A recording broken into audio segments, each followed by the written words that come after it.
Everyone, and welcome to the preservation chat. Yes. So Hello, we everyone. have Anna from Fermented Homestead.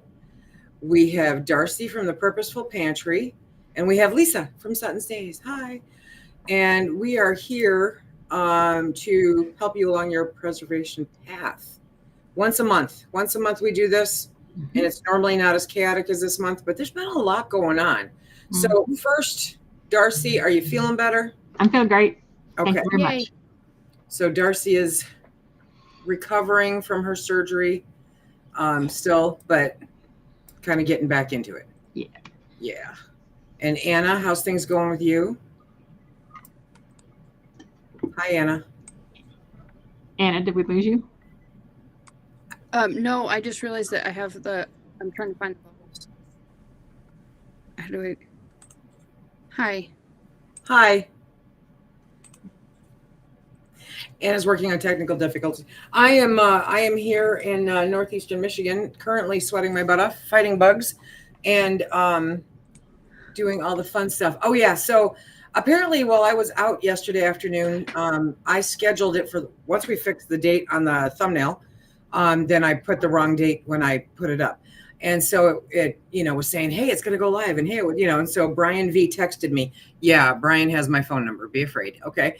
And said, hey, where are you? So now he's in there I told everyone yesterday that you were giving out virtual spam vouchers, but they weren't redeemable until 30/24. He's so helpful that way, isn't he? Okay. So Anna, how's it going in your world? Busy. Busy. Very busy. I just had a meeting with the health department for my ferments, and what's the term? Steaming ahead. Full steam ahead. Full steam ahead. Thank you. Yes, full I'm steam here for ahead. it. So this week is Awesome. going to be insanely busy preparing all of the ferments and then sending them off to the lab, and then once the inspections take place, I'll be able to sell stuff online and in stores and everywhere. That's awesome. Awesome. Very excited. That's Business a great is moving step, forward. right? Okay, so we're going to start taking questions. So if you have questions, it's a huge help, you guys, if you put them in all capitals so that I catch them. Because remember, I'm grabbing them from 3 channels. I did get one question on my post. Okay. I'm going to try and find it. Keep going. I'm going to try and I find have it. one. Because I I have one replied. too. So Okay, Darcy, go ahead if you have yours ready. Okay, so asked on one of my posts is what's the safest way to thaw meat to can? Okay. Thaw frozen meat to can. The safest way is to take it from the freezer into the refrigerator. Okay. Yeah. And that's just what they always tell you. That may not always be the practice, but that's the safest way. It's kind of like at Thanksgiving. How do you thaw a 20-pound turkey? You take it out a week in advance and put it in a refrigerator. Mm-hmm. And I've done that, and it's never thawed. Never. So Same.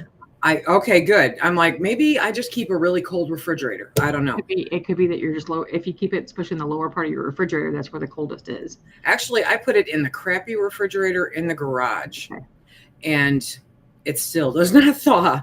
So, yeah, at some point or another, I end up pulling it out and putting it in the sink. But yeah, we're all good.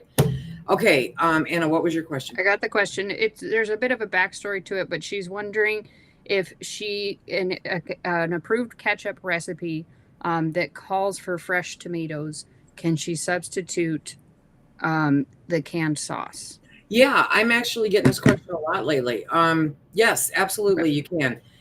And I don't remember the quota, for how much equals how much. But I do have a video up that says you don't need a garden. And it's how to make the salsa without fresh tomatoes if you don't have fresh tomatoes using canned. So if you find that video, I believe I mentioned the quota in there, and or just message me and I will happily dig that up for you and let you know. But yes, you absolutely can. And you but I wanted to make sure. you still have to use, you still have to do it like you're doing fresh, because once it's canned, doesn't mean, oh, I don't have to add lemon juice. No, you absolutely still have to add lemon juice, bottled lemon juice. So even though I don't like the taste of lemon, I have never tasted lemon in it. I don't know. Why? Yeah. It's the acidity is very important. So, okay, so now I got to back up because I've been talking.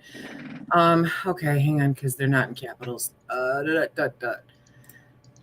Okay, so I fermented a jar of sweet potatoes with garlic and ginger. Then they sat in my fridge for a few months. Now they smell boozy as heck. Is this vodka? It's not vodka, but it is likely to have a higher alcohol content because due to the sweet potatoes, they have such a high sugar content. They would have fermented very quickly. It's not going to be dangerous if it looks fine. If it doesn't smell rancid, I mean, you're fine to consume it, but it'll definitely, it'll taste boozy for sure. So it could so it'll taste boozy. Is it boozy? Yeah. Not heavily, but yeah. Well, that's interesting. All sugar pretty much ferments down eventually to alcohol. Okay. If you let it go long enough. Awesome. Should you remove the skin from chicken thighs before canning? You don't have to. It will basically melt away during the canning process. So you don't have to at all. So is that the same reason why we don't have to be really picky about taking the fat off of chicken breast or anything? Yep. You don't have to be so about taking during it off. The canning process for any of the meats. The fat content, even like venison, for anybody that's a hunter out there, there was a discussion in our Facebook group this week about how do I get rid of the gamey taste. I have never had gamey tasting canned venison, whether it's ground or in chunks, because during the canning process, it melts away the fat and melts away the skin. If it's salmon, it melts away the bones. And with venison, it melts away the silver skin, which is where you get your gamey taste from. So, it's all just fine. If it happens to be a high fat content like pork, then you do want to try to trim, but it's marbled in there also. So it's not really a thing. Anna, have you done the Ball Book pickled red cabbage? I have not, but I'm intrigued. I'm trying to grow some red cabbage. So if I get red cabbage, I'm going to do that. Ditto. I have one more from my email. Okay. That came in from this. Can you can frozen string beans? Yes. And they won't get mushy. They're going to be soft. But more so than if you use fresh. They're not going to be pureed. So I guess that's how sensitive your palate is. Okay. But will they be more mushy than if you did them from fresh? No. Not noticeable. At least not for me, not noticeable. Okay. I'll let her know. Because frozen green beans I like frozen green beans. I hate canned green beans. So it should, you should be fine. You should be fine. They're pretty close to fresh because I'll sit in the garden and eat the green beans off the plant. I love it. Darcy, any tips for successfully dehydrating okra? It depends on what you're going to use it for after. Are you going for powder? Are you going for slices to eat? Are you going for slices to snack on? If you're going to store it for a long time because you want to cook it later, I would blanch it before you do it. But a lot of people will just slice it and season it and dry it for snacking. And if you're going to go to powder, just puree it. Well, I wouldn't not puree it because you're not going to get to a puree, but like put it in a food processor and just grind it until it's like little bits, then dry it. And then you've got a smaller bit for making powder and you use that to use as what's this stuff called? I cannot remember it, but people use it to thicken gumbos and stuff like that too. So it depends on how you're going to use it to how you're going to dry it. Nice. Can you take home canned chicken stock, boil chicken in it, freeze it, and reuse? Home canned chicken stock, boiled chicken. You can't do it if it was raw. Reuse. But why would you add bones to chicken broth? Well, yeah. So, okay, so this is what I'm getting from it. So you might have to put another question in there and wait till we come back around to it. But if you have a jar of chicken stock and you put it in a pot and you take either cooked or raw chicken and you put that in there and you boil the chicken, then yes, you can freeze it. I don't understand the reuse. You're going to have to give me a little more information. I think probably to use it again later to cook with, like that same broth. Yeah. Cook with it later, as long as the chicken was fully cooked. Yeah. Because if it's even a little bit raw, then no, you can't reuse it. Yeah. Can you make pasta sauce from tomato powder? You can. And I have a recipe on my website. If you don't care about that, no, go ahead. On the Purposeful Pantry, if you'll look up uses for tomato powder, there is a recipe in there for that. And if you want tomato powder and you don't care about the fact that there's literally nothing in there except for tomatoes, and so it clumps up, okay, Thrive tomato powder is on clearance and it's really cheap. And literally you cannot produce your own tomato powder for as inexpensive as they've got it. So, yeah. Follow-up question, can you then can that? I wouldn't. Yeah, because I just figure somebody's probably going to wonder that. Yeah, it's probably not. Yeah, I would just, I mean, that's a make as you go kind of thing. Yeah. But yeah, yeah, absolutely. You can make pasta sauce. You can make tomato, what is it? Oh, tomato paste. You can make everything with it. Yeah. With it. It just depends on how much how much liquid you add to it. Yep. So it's pretty cool. It's a great thing to have. What's the best way to process broccoli? It's my favorite veggie. I know you can't can it, but can you freeze dry it successfully? I can't tell you that because I haven't tried that. You can dehydrate it easily. I do it all the time. I'm sure you can freeze dry it. I have not tried it. I mean, Thrive has freeze dried broccoli, and I love that stuff. Yeah. Yeah. No, I love that stuff. That's like the fastest broccoli cheese omelet you've ever had in your life, and soup and all kinds of, it's great. Follow up, want to dehydrate and store to fry later. For frying. For the okra. Yeah. I'm going to say no. But I know that there's probably somebody who's done it out there. The problem is that once you rehydrate it, it doesn't come back like fresh. So you're going to have a softer okra, even though it's kind of a pretty firm vegetable as it is. You may be able to do it and be okay with it, but it may not be like if you had done fresh. I'm pretty sure somebody's done it because I seem to remember a conversation in my group about doing it. But if you want really fresh fried okra, it may not be quite the same. But you could probably do it. Darcy, I received a Kasori dehydrator for Mother's Day. When drying herbs, should I dry each one individually? Will their flavors mix? Nope, it won't do them all. Do them all together. The only thing that you don't want to do is combine any raw meat with anything else. You don't want to combine aromatics with fruit or vegetables that you don't want to taste like the aromatics. So you don't want to do onions, garlic, peppers with some delicate vegetables, or you don't want to do them with fruit. I said raw meat, and you should do mushrooms separately. But think about the fact that when you're drying things, dry similar foods together. So things with similar profiles or similar temperatures. Those are the things you should do together. Did I just say mushrooms? I told you I still have brain farts that I can't remember what I just said. And do mushrooms separately, especially if they've been foraged. Okay. Everybody, 3-4 weeks later, anesthesia is still messing with her brain. So yeah, sorry, and just tired. The non-sleep thing is just killing me. Okay, so why do some ferments use a breathable cover and some airtight? It depends on the yeast and bacteria that you're trying to culture. Some of them are aerobic and some of them are anaerobic. So some thrive best with oxygen and some thrive best without oxygen. The majority of them thrive best without oxygen. And but like things like milk kefir, kombucha, several things that require a SCOBY, like a dedicated SCOBY, like a symbiotic colony of bacteria and yeast. It's got its own little mass that you use. Predominantly, those are more aerobic, whereas like vegetable ferments like sauerkraut or, fermented carrots, things like that, they thrive best without oxygen. So it depends on the needs of whatever you're fermenting. Awesome. Okay, so back to the chicken stock. I don't have any more veggies to season the chicken. I need to boil and don't want a bland taste. So some herbs and stuff. Yeah, throw herbs in there, and then cook. I would actually, if it were me, I would just go ahead and cook a meal with that broth. I wouldn't try to freeze it and reuse it. Just go ahead and cook, like make it soup. Or cook some rice in it or do something immediating with it. And then add some herbs. I mean, you can it or you can freeze it. And if you freeze it, you can thaw it out, heat it up, and can it. I'm going to say don't overthink this whole process. Yeah.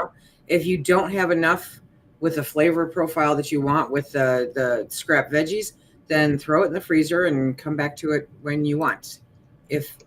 I hope we're understanding that completely, but I'm not sure. If you go to clearance or discontinued, it'll be there on the website. Oh, on Thrive Life. Hi. SuttonsDaze.thrivelife.com. That's where it's at. Yeah, I'm trying to put that in there. And I'm like, oh yeah, these are not all. Yeah. Okay. I have a recipe for spaghetti sauce canning. Can I add partially cooked ground beef to it and pressure can it? If so, for how long for quarts? Okay, so if you didn't get your recipe from a approved site, Ball, National Center, whoever, and you want to add meat to it, then my recommendation is to can it for the meat time. So that would be for 90 minutes for quarts. That's what I would do. That's what I have done. If you're not using an approved recipe, understand that you're going to be cooking that for a hot minute. And so it might change the flavor profile a little bit. Okay. Ooh, check it out. I Googled the pH of vodka is around 7, whiskey between 3 and 4. So I guess I have sweet potato whiskey. Nice. Sorry. I don't understand. Now Google's talking to me. Okay. because Google wants some whiskey now too. Can you dehydrate coffee grounds? That was my question. On the website. I mean, if you're trying to dry coffee grounds, sorry, tell her to hush. Hush, child. If you're trying to dry coffee grounds that you made to put in your garden, just put it out on a paper towel and let it air dry. Don't waste the electricity because it will dry that way. And you're not trying to save it for something. You're not trying to keep it food safe, because if you're just going to put it in the garden, it didn't matter. Yeah, you don't have to dry it to put it in the garden. You just right. But if you want to store it because you don't want to do it right then, but you do want to put it away and not grow mold, you can air dry it. It's not like something that you need to waste energy on. But then yes, you can put it in the dehydrator and dry it out if you need to. Okay, why do my jars try to float or turn over when I water bath? If your headspace is proper, they shouldn't. So I guess my question is, what is your process? Are you doing your process correctly? There are racks meant for different size jars. I've never had this happen, so I'm going to assume it's a headspace issue. Because I've even put 1/2 pint and 4-ounce jars into a rolling boil pot and they don't move. They go straight to the bottom. Yeah, So I've I would never check experienced that either. Yeah. Check your headspace. Okay. Yes, thank you, Shonda. Please, capitals are so important, you guys. It keeps me from going blind. It keeps me happy. Okay, canning question. Hey, Kelly. If I have 12 jars, 2 layers, but not a full canner, do I have to put a full layer on the bottom, or can I put the one on? Yeah, I mean, if you've got 12, you can put 4 on the bottom and 8 on top. It doesn't matter as long as they're in the canner.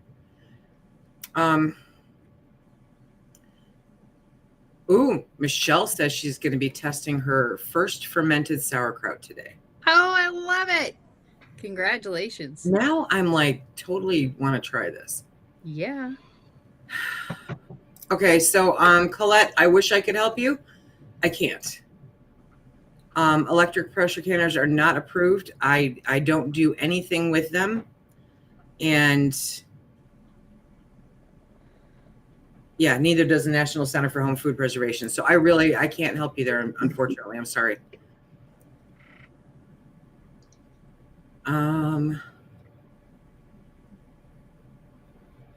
Okay. Ooh, gosh. Okay, so Danielle says, I put used dry coffee grounds in my homemade soap bars. Great exfoliator. Yeah, it's a great. Ooh, I could make the most awesome hazelnut soap. Okay, now I have a goal. Thanks, guys. I needed another thing on my to-do list. Yes.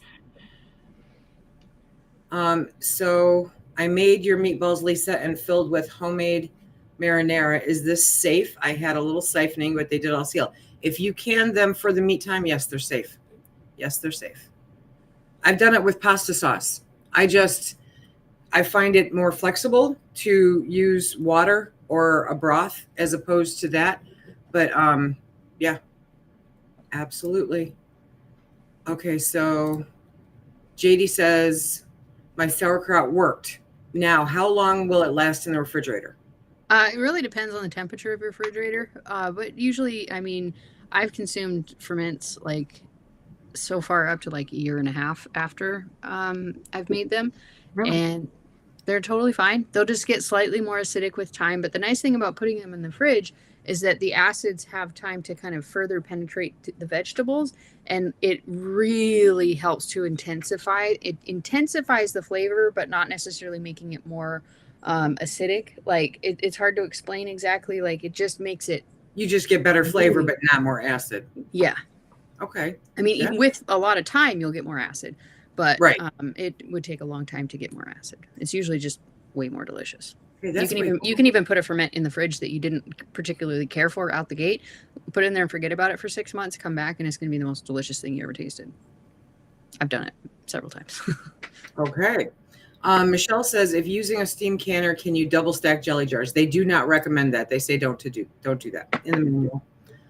Rhonda, I purchased a NutriChef dehydrator used that didn't come with a manual, and I can't find one online for this model. It has a dial and an on-off switch. Do I need to worry about the dial? Well, I'm assuming the dial on that one is the temperature. So you use the on-off to turn it on and off, and the dial should be set to whatever temperature you need to use. If it only has medium, like low, medium, and high, low is probably 125 or just under. Medium is going to be about 135 to 140, and high is probably going to be anything over 140. But if you go to my website and in the search bar, click manual, there is a page that has a lot of manual that you can go open. I don't know if I don't have every machine ever made because they're popping up everywhere.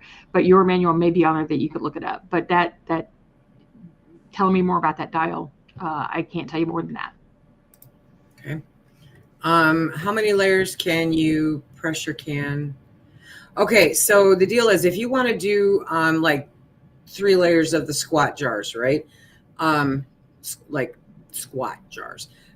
You can do that. That's fine. But you're going to want to put 2 racks on the bottom to lift it up a little bit. And then you put in the same amount of water that you would if you were doing quarts. Okay. And then there has to be a rack between each layer of jars. So you can do it, but I do highly recommend putting 2 racks on the bottom just to raise it up a little bit.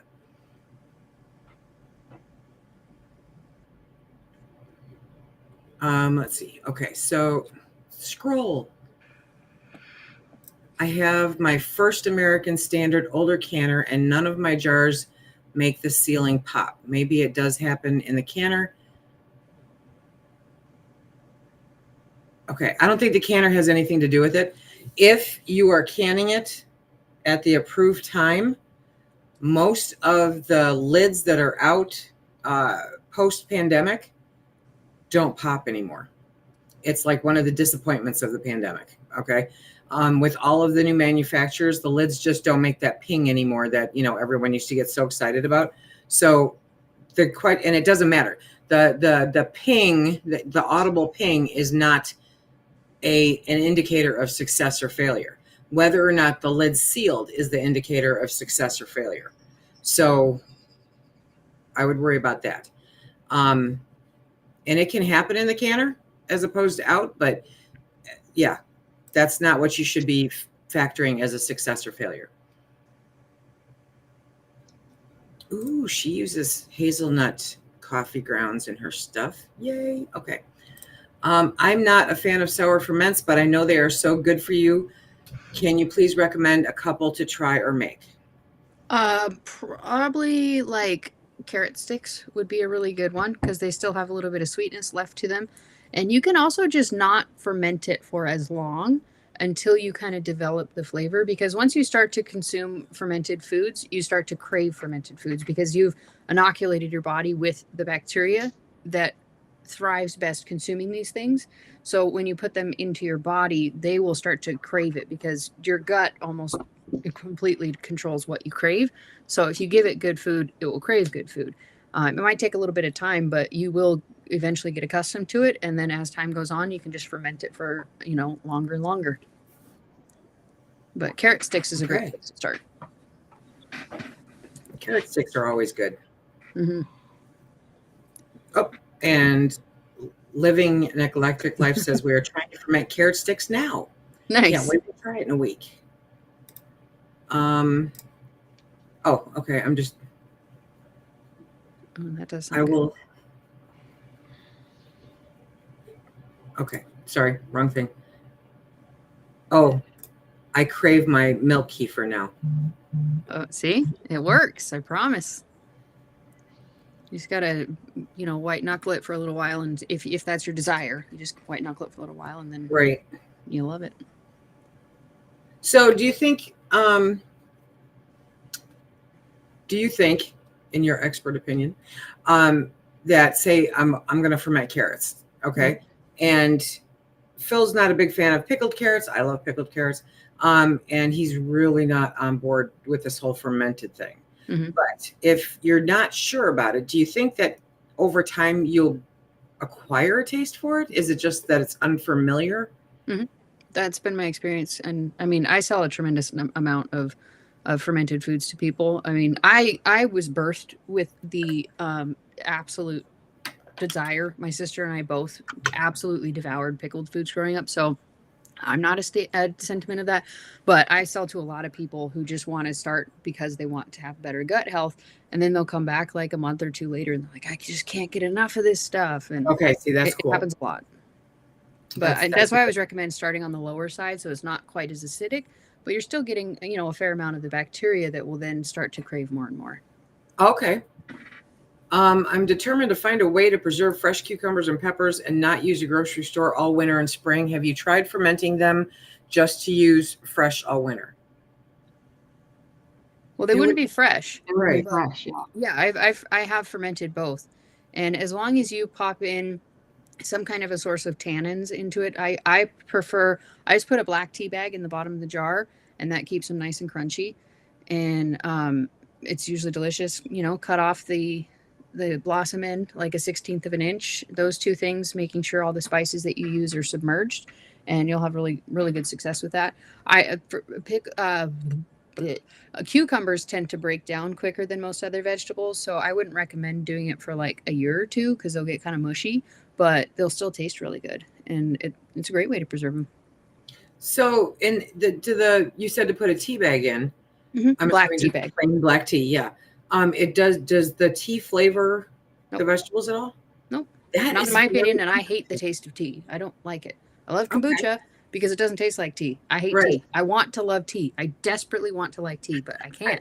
I can't. It's not coffee. Yeah. It's Thank you. Yeah, I know. You like coffee like I do. I know. Yeah, but I'm the tea girl, so I love tea. Yeah. But I have to take blends that are not quite bitter, because there's some that are like super bitter and super tanniny, and I go with a little less. So coffee wouldn't work the same as tea? A coffee bean? I don't know if it has tannins or not. I've never looked that up. It's the tannins that preserve it. So if it's got tannins, it'll probably work. I once tried fermenting peppercini peppers. They turned out bitter. Did I mess up fermenting process? Maybe I started with mildly bitter peppers. Any ideas?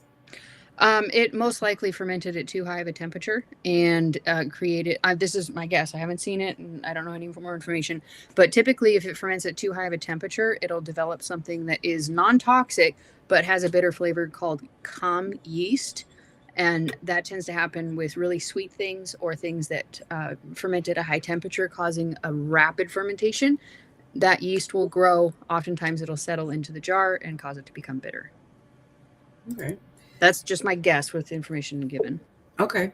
What time should I can vegetable broth for? If you look on my channel and find the video for canning onion stock, that's the time, because that's the approved vegetable time through Bernardin. I don't have it memorized. I apologize. But if you find that video, that'll tell you. Can I have my fruity vinegar next to my kombucha? No, they'll swap cultures. I mean, you can, but they'll swap cultures. Like, you won't die, neither will the ferments, but it'll change the ferments. They'll kind of merge into one. Will that change the taste? If you want to keep the integrity of each, you need to keep them at least 8 feet apart. Okay. From experience, how long do you have to drink water kefir until gut health is repaired? I've been drinking it for about 3 years now, off and on, and I don't know. It doesn't repair. It helps you. It helps you. You're giving your body things that it needs to heal itself. So it kind of just depends on where you're starting at. I mean, you'll get better, but I don't want to like promise people that all of a sudden like their gut's going to be completely healed and you're never going to have an issue in your life. It's just one of those tools that you add to help. So just keep drinking it. There may not be a cure, but Exactly. Yes. That helps so that you don't have the issues anymore. Exactly. Okay. I apologize for the dogs, you guys. I have no idea what's going on. They probably don't either. I made my first vinegar and love it. Any fruits I shouldn't try as vinegars? I don't know. I suck at making vinegar. I always refer people to Heidi over at Rain Country Homestead. She's like the vinegar queen. I've never seen anything that she's like, don't do that as far as vinegar go. I mean, it's kind of free reign. Like you're just fermenting sugar, and if it's got sugar in it, it'll ferment. Okay, that's cool. Dominic says fermented zucchini are easier and crisper than cucumbers. Ooh, I'm gonna have to try that. And I want to go back to Jennifer.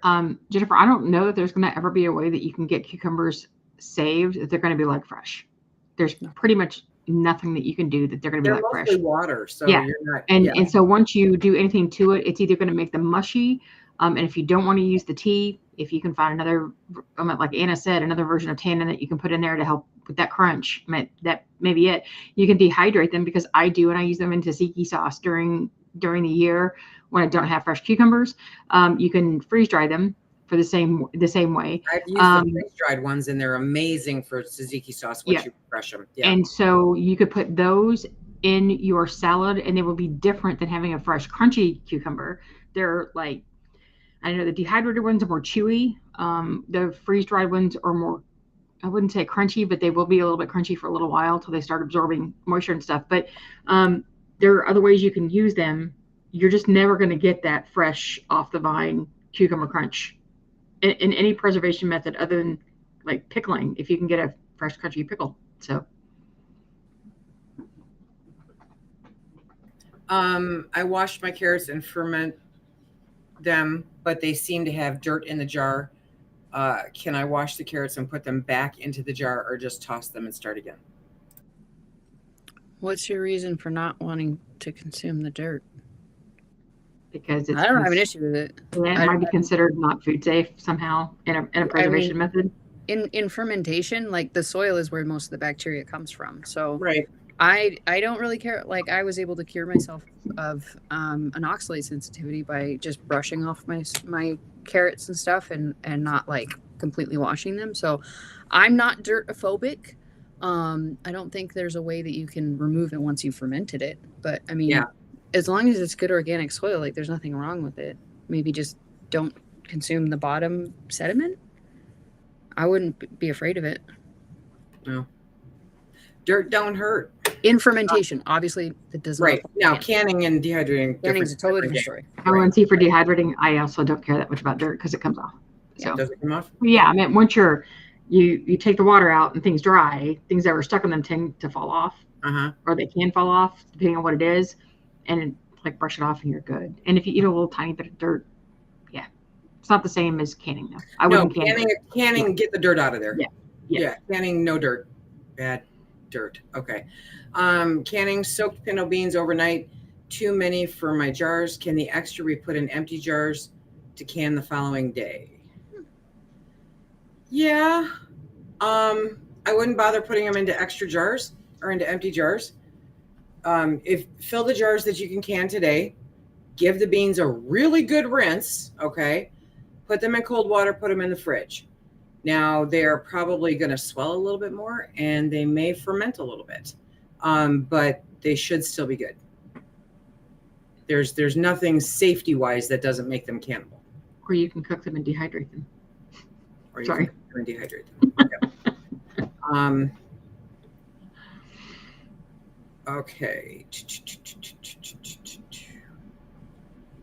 Okay. Two canning jars didn't pop and seal within the usual few minutes.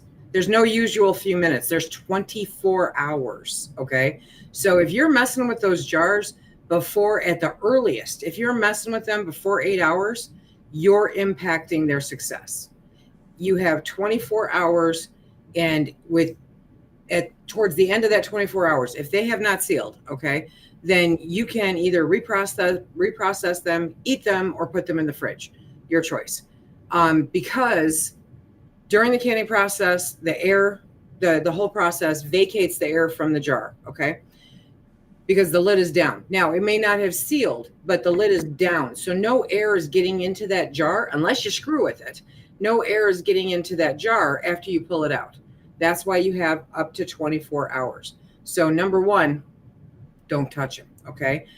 You discover them the next morning, which is what you should do, and you put them in the fridge. They are not sealed, not by any stretch. You just put them in the fridge. So you either need to reprocess them or you need to eat them. You have like a week if they're in your fridge. But no, they will never be shelf stable unless you reprocess them. And because it's cooked, you have to reprocess it as hot pack. So you have to add liquid to it. I want to make herb salt this year with herbs from my garden. Any tips? 2 tips. Mix your herbs and your salt fresh. Put them in your oven or your dehydrator. Dry them together that way. Dry your herbs. Mix them with some salt. Mm-hmm. Grind them up afterwards. I mean, you've got both ways. Will work depending on what you want. That way you can store them. You can make fresh herb salt and not dry it if you're going to use it for like all of it right then. But if you're wanting to store it, you can use either of those 2 methods.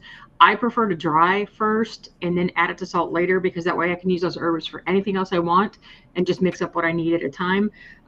Because I tend to forget about my herb salt if I make them and then store them, because then I just don't see them because they're not going to be on my stovetop. So it's easier for me to make it as I need it rather than storing it. But you can do either method. They both work. Just make sure you get those herbs good and dry if you do them in the fresh method, because if you put them away even just a little bit wet, over time, I know salt can help preserve it, but still over time you just run that risk of mold formation if you stick them away and they weren't fully dry. Okay. Is milk kefir good for lactose intolerance? 100% scientifically proven in a lab. The reason is that the food for the milk kefir is the lactose that is in the milk. And so they thrive on digesting it. So you're inoculating your body with the bacteria that thrives on digesting lactose. Awesome. Darcy, can you use frozen strawberry tops for your vinegar recipe? Did you have a vinegar recipe? Did I miss your vinegar recipe? Yeah, you probably did. It's not fermented like Anna's. It's just okay. It's soaked vinegar. Mine's not fermented like mine either. I suck at it. I would want to say yes, but I would not put them in frozen. I would thaw them first, because I don't know what that water content might do if it starts releasing a lot of extra water, because it can do that. I've not ever done it from frozen before. So thaw them first, then use them. That way, if there's any release of liquid, you're not putting it into the vinegar. Right, because some fruits, when they thaw, they like release a ton of liquid, versus if you put them in fresh and it's just the liquid that's in the fresh. Mm-hmm. I would thaw them first just to be safe. Then, okay, so, well, yeah, you're going to thaw. You're still going to store it in the refrigerator anyway. This is not a shelf-stable vinegar. Right. I just don't know how that extra liquid might affect what it's like. So, yeah, I've not tried that, so I don't know how that would work out. Interesting. Hamakua Homestead's in the house. Hey, Tiffany. So she says 35 minutes for quarts vegetable broth according to Bernard. Yep. I don't have it memorized. Why not? You can watch the rest of it. I mean, I don't know which channel you're coming from. It's either Anna's or Darcy's, but yeah, these will be up on our live video, so you can go watch. It'll be in the live tab. Yep. On the channel. Any idea how to put eggplant on your shelf? Dehydrate it. You can dry it in slabs. You can dry it in cubes. You can dry it in shreds. You can dry it and freeze it if you want to. If you do want to freeze some, you can partially dry it and then put it in the freezer, and it makes it less wet when you're trying to use it later. But if you're just trying to get on the shelf, just dry it. So I have a question, because zucchini, I get, mm-hmm. I'm pretty good at zucchini. So when I cut them into slabs and put them in a dehydrator, They shrink up so eggplant's going to do the same thing, right? Yes, Yeah. less. I think a little less than zucchini does because I think Okay. it's a part of it's a meatier. Is it? I think it's a little meatier. To me, they feel meatier than Okay. zucchini does because the seed content also affects it that way. Right. But it's going to shrink. Yeah, it's not going to be the same plank that you had when you had it fresh. Well, I mean, zucchini super shrinks. Yeah. It's like Yeah. putting your wool sweater in the dryer on hot, Yeah, it's bad. Okay, what is a good dehydrator to purchase approximately 10 trays middle pricing? What's middle pricing to you, and what country do you live in? I'm assuming if you're in the U.S., middle pricing is less than $200 for you. You can go with the Kasori, which is I think around it's around 200. The Excalibur 10 tray cafe style, is that what they're called now? It's the Excaliburs that have the doors that open this way. It's the newer models that they've just gotten out. Those will be on the lower end of the $200 range. A 10 tray, like maybe a Colzer, I think that has one. Magic Mill has one. If you just go with a good name brand, don't go with some knockoff brand that you've never heard of before, but they're all fine. And check out Darcy's channel. She has at least one video on comparing different dehydrators. Yeah, So, about like yeah. I mean, she's tried a lot of them. And there are very few of them I would never recommend. The only one that I would ever not recommend right now is the cheapest Presto that's out there, and the Kasori stackable. Those are the only two that I would say I wouldn't buy either. Well, that's not true. There are a lot of cheap dehydrators that I would say don't buy. But I'm talking about these are name brand dehydrators. They're the only two that I would say don't buy. Well, the Hamilton Beach stackable, I wouldn't buy it either. I had the Nesco catch fire. I had a Kasori catch. Well, not catch fire, but pretty close to it. Lisa saw the photos. Yeah, it was like hell inside of it. It was unplugged. I would have been not plugged in, and it was still looked like hell on the inside of it. It was still so bright red that stayed that way for so long. I'm not saying Kasoris are bad. Every machine, every single dehydrating machine, no matter what brand it is always going to have one machine that goes bad. I mean, it's electronics. They're going to do that. But it was scary because it was out in the garage, and it was only, I'll say this phrase, by the grace of God that day that I happened to walk out there to check on it and burn my hand when I touched the machine because I hadn't looked down enough yet. And then when I opened it, it was like, what the heck? So I unplugged it really hard, and it took forever for that to it was awful. It was scary. So mine was tucked behind our couch. Yeah, that would be bad. I do have a question about dehydrators though, because you know that my Excalibur is older than dirt, right? Mm-hmm. And we discovered when I was dehydrating chicken feet, super cool for the puppies, by the way. They love this stuff. Yeah, I'm sure they do. But it only goes up to 145. Mm-hmm. So with the newer dehydrators, what's the typical temperature they go up to? Most of them go up to at least 160. Okay. Some are going up to 190 now. Okay, cool. Okay. You need me to send you a dehydrator? It's not like I don't have 14 of them in the garage. You know, I'm just kind of like, it's not broken, so I'm not gonna, not gonna mess 145 is considered safe for doing any kind of meat. Well, like except for chicken. And then you can still put it in the oven after at 275 for about 10 minutes to do the oven blast. Yeah. To take care of any bacterial issues. So they were in there for 24 hours. Yeah. And as little as you use yours. Yeah. Yeah. No, and that's just it. I mean, I literally have to dust mine off and, I don't use it that often. Okay. So question, if the fat on beef melts, then solidifies, is the broth? No, it's not bad. No, it's not bad. Just pull it out of the jar. That's it. Just pull it out of the jar. It's perfectly fine. Fat is where your flavor is. You just don't want 4 inches of fat, But when you're canning meat that has fat in it, the look of the amount of fat is extremely deceptive because what it does is it pushes it from the inside out along the outside of the jar. So there's really not that much fat. It's just how it distributed to the jar during the canning process. So you are good. Did you want me to answer that previous question that was up there? Did I miss one? Mm-hmm. Okay. What was it? Go ahead. Something about a bug. Like why do you have? Yeah, why do you have to add a bug to certain ferments? And that's because you're trying to achieve a certain result. Like for kombucha, if you just naturally leave sweet tea out on the counter, it's very likely not going to turn into it. Well, it's not really. It will not turn into kombucha. So you're trying to make kombucha. So you add a kombucha culture, which is inoculated with the yeast and the bacteria of kombucha to turn it into kombucha. Same thing with milk kefir. If you don't add that bug to it, it's just going to either rot or turn into clabbered milk, depending if you're using raw milk or not. Whereas most other vegetables, like vegetable ferments, they come pre-inoculated with the bacteria needed to break it down. So you don't need to add a culture to it because that bacteria is already present on it. So it just depends on what you're trying to achieve. Like if you want to make yogurt specifically, you add a yogurt strain because it's already got the bacteria and the yeast in that culture. Whereas if you just leave it out, again, it'll just make clabbered milk, which you don't really know. You're at the whim of the atmosphere as to how it's going to turn out. Whereas if you want something specific, add a starter culture because that's what's going to take over quicker. Okay, sorry. I know I had that up on the screen and then We got chatting. I know. Okay, so in the case of unsealed meat, can you also freeze them? Yes. If a jar doesn't seal and you prefer to freeze it, you absolutely can. What is your favorite way to cook ground beef in bulk? I pull out my roaster. I cuss at it a whole bunch because it's running hot lately. And then I just par cook it. You want to cook it medium, not well done. I never season my meat when I can it because I want the option of picking what I'm going to use it for when I open that jar.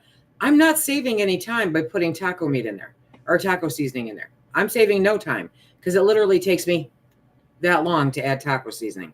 And taco seasoning can often contain cornstarch, and isn't that not commercial okay? taco seasoning contains fillers, so you have to watch for that stuff too. So I don't, just par cook it, put it in a jar, add the liquid. Liquid is non-negotiable. You can put tomato juice, you can put beef broth, you can put water. Doesn't matter. But yeah, I would skip seasoning. Okay, Darcy, you can cook beans and dehydrate. What is the texture when you rehydrate them? They are going to be broken. They're not going to be whole beans because you've cooked the bean, and that skin is going to break just like a grape or a blueberry or anything like that. So they'll be broken up. So if you're trying to make a very bean-centric dish, like, I don't know, I want to say like a 3-bean salad. Yeah. It's not going to work the same because you're not going to have these whole beans. But if you're putting them in something, who cares if they're broken up? So they're fine. They rehydrate just fine. One of my meatball jars didn't seal. I put it in a freezer container and put it in the fridge. Is it safe for? It's safe for approximately a week.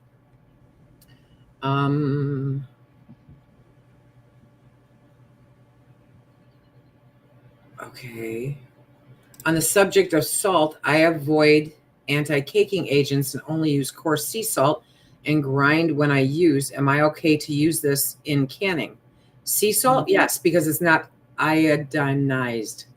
That's a word that is like aluminum for other people. I can't get it out. Anyway, it's not, yes, as long as it's not salt with iodine, then it's fine.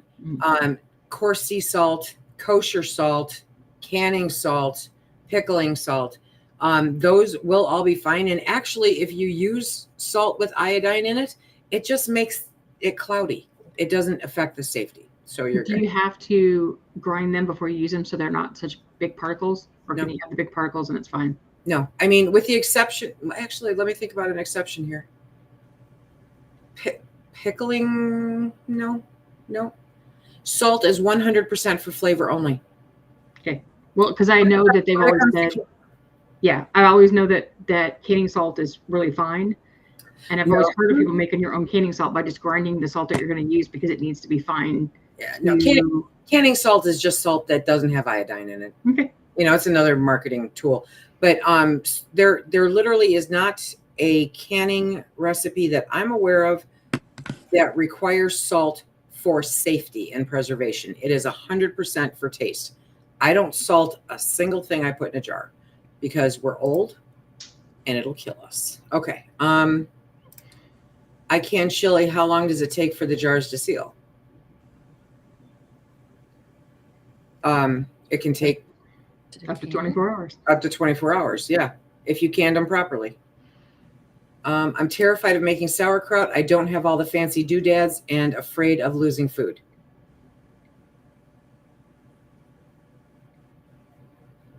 Oh, sorry. There was a weird beeping going on. I didn't listen. Okay, I I'm was like, what the terrified heck of. is that beeping sound? I'm alone, so I don't know why. Okay, I'm terrified of making sauerkraut. I don't have all the fancy doodads, and I'm afraid of losing money. It's a risk you take with fermentation. Just be careful with it. Make sure that everything is. You can use a mason jar. Just make sure that everything is held underneath the brine level, and you shouldn't have an issue with it. But I mean, I've been fermenting for 10 years, and even I still have an occasional failure. But I know people that put dinner plates over the top of the sauerkraut to keep it down, in a big enough container. Yeah. Yeah, just find something to hold it down. Make sure you set aside a leaf of the cabbage so that you can cut it out and do that. You can literally just use like a boiled rock, like just sanitize the rock that you found in the yard that fits inside your jar, and that'll hold everything underneath the brine. But yeah, I mean, just make sure you cut out all the oxygen. Use a tight-fitting sealed lid or an airlock of some kind to keep the oxygen out, and you should be good. Dehydrated eggplant bacon. Mm-hmm. That is a thing. Have you tried making mock pineapple zucchini? I have not, but everybody that I know that has thinks it's amazing. So maybe this year, because I'm going to have an abundance of zucchini again. So somebody else, let's see, Nancy. Nope. Okay. Dehydrated chicken feet. Yes, Connie. Okay, thoughts on a solar dehydrator? Use one if you have, just like using a sun oven, if you have enough sunshine in your day during the day. It's not about the heat, it's about the amount of solar light that you have, because you need to have it working properly. Now, if you're talking about one of the mesh hanging bags, that's not solar, that's air. And you can use those, but if you live in a really humid environment, it's probably not good to use because you've got all that humidity that's just there, not going to go away. You can use those indoors. If you have good airflow in a closet or something with a fan, you can use those easily. But if you're going to have a solar dehydrator and you've got the amount of sun that you need, build one and use it. They have a way, you've got ways to adjust the amount of heat that's in it with some designs, but some of them can be pretty big. And I'm just I guess I am practical and I just want to get my stuff done. And solar dehydrating isn't necessarily going to be as fast as an electric dehydrator, but that doesn't mean that you can't do it. I mean, they're used everywhere. So go for it. You're just not going to have the same control over it that you have with the electric, but just adjust to it and you're going to be fine. My dehydrator is a Presto from a yard sale. Have tested that it runs, but have not used it yet. What concerns do you have? What should I watch for? That it actually heats and that it heats the temperature it's supposed to heat to. So I don't know if you've got the one temperature Presto or the one that has the adjustments. Make sure it heats to what it's supposed to heat to. So the one temperature should at least go to 145. You can do that with an oven thermometer. Make sure that the wiring looks like it's okay, that it's not frayed anywhere, because sometimes when people store stuff, they start pulling on those out the wires. So check the wire where it connects to the machine to make sure that that doesn't look frayed or broken right there. And for the first couple of times, just don't use it on something and walk away from it, just so you can test to see if it smells. Like if you start smelling electrical, get rid of it. It's like, don't just plug it in and walk away. Yeah, God, no. I want to make cat food. Is it safe to dehydrate ground beef, lamb, or chicken? Casey, I linked you a video to where I did ground beef, and in it I talk all about the fact that it's not reliably shelf stable because of fat rancidity, which is going to be that way for every meat, even venison, because venison has a little fat in it, not much, but it's got the possibility of a little fat. Right. So you can do it. Your shelf stability is going to be anecdotal. So what I stored on the shelf isn't necessarily what somebody else might be able to store on the shelf too. I've made it 9 months so far on one batch that I have up testing. But it doesn't mean that you're going to get 9 months out of it. So it is one of those things, because it's not cured, it's not reliably shelf stable. That doesn't mean you can't store it on the shelf. Just know that you may find that it might turn rancid after a while. So that's the issue. Tammy, I believe in simplicity and options. I'm huge into options. I don't want 50 jars of taco meat on my shelf. I want 50 jars of ground beef on my shelf that I can turn into taco meat or whatever. So I mainly do with water. I don't like painting myself into a corner.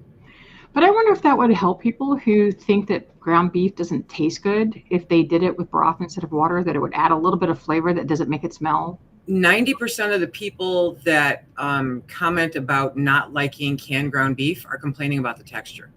So that won't change the texture. Okay. Yeah.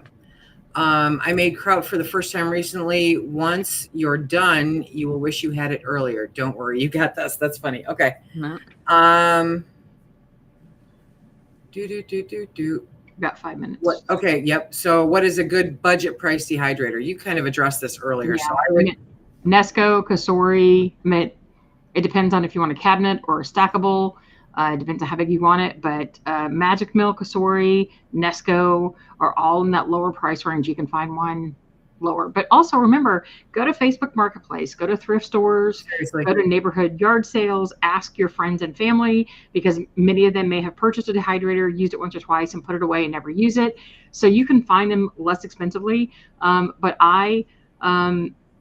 on my website, if you go to purposefulpantry.com/Kasori, there's a coupon there for a dehydrator for $125.99. I think that's what the price on it is still for a 6-tray Kasori, which is about $10 or $15 cheaper than you can typically get it on Amazon. But it comes from their home company. It doesn't come from Amazon itself. So, but Nesco's are, I think I checked the price on it yesterday for my video today, so I'd have the right price, and they're $85 for a stackable Nesco, not the 1000-watt Garden Master, but the other 85A, so because I can never remember the numbers between the different models. The one I use is $85 right now, and it's a 7-tray Nesco. So it just depends. I mean, you're going to find, stick with those name brands. Don't go after those brands you don't recognize, because some of them are good, but then a lot of them are not. So that's my thought. If sugar is asked for in a recipe for fermenting, can sugar substitute be used? Monk fruit or for fermenting? It depends on the sugar substitute, really, and it depends on the purpose of it. If you're adding sugar to it at like kombucha, absolutely not, because the sugar in the sugar, what the sugar is made out of is the fuel for the bacteria. So if you substitute it for something that doesn't have that fuel, it's going to die. And a lot of sugar substitutes are like pesticides and like herbicides, and they're very bad. I don't even understand why people consume most of them, but I mean, it's going to kill off your ferment because it's bacterial and it'll kill it. So in almost every case, I would say no. But if it's not used as a fuel, and you have researched it thoroughly, the sugar substitute, there may be some safe ones out there, but I would generally no. There may be exceptions. Okay. Okay. So we are at the end. Our goal, okay. Our goal is to have this live chat once a month, always on a Saturday, always at this time. So we will try to get the graphic and the link up early. It's just with the right date and with the right link, and yeah. Can I say an exception to that though? Because it's entirely possible that, remember we talked about when I get into the market, it might be moved an hour later. Yes. Oh yeah, the time. Yeah, the time. Yeah, depending on what's going on with Anna, it might move an hour later, which would be cool too. But yes, so just keep an eye out for us. We do this once a month to try to help you guys do all of your fun stuff. Normally it's the third Saturday of every month. We just had to move it back this month for stuff. I was going to run a 5K, and then I found out a 5K is only 3 miles. Okay, so yeah, sorry guys. Okay. Well, I wouldn't have done it last week either. So. No, you were still. I wouldn't do it any week. I can't even do like a 0.5K. I do 3. Yeah, I do 3 miles every. Yeah. Anyway, okay. So everybody, thanks for putting up with all the confusion for this, and we will be back next month to answer all your questions. Keep an eye out for us, and I hope everybody in the States here has an awesome holiday. Ladies, I hope you have a great holiday, an extra day off maybe for all of us. And right. We're all business owners. We don't get days off. Yeah, we don't get days off. I know. It's nice and airy. Okay. Okay. Have a super great day. Until next time, everybody.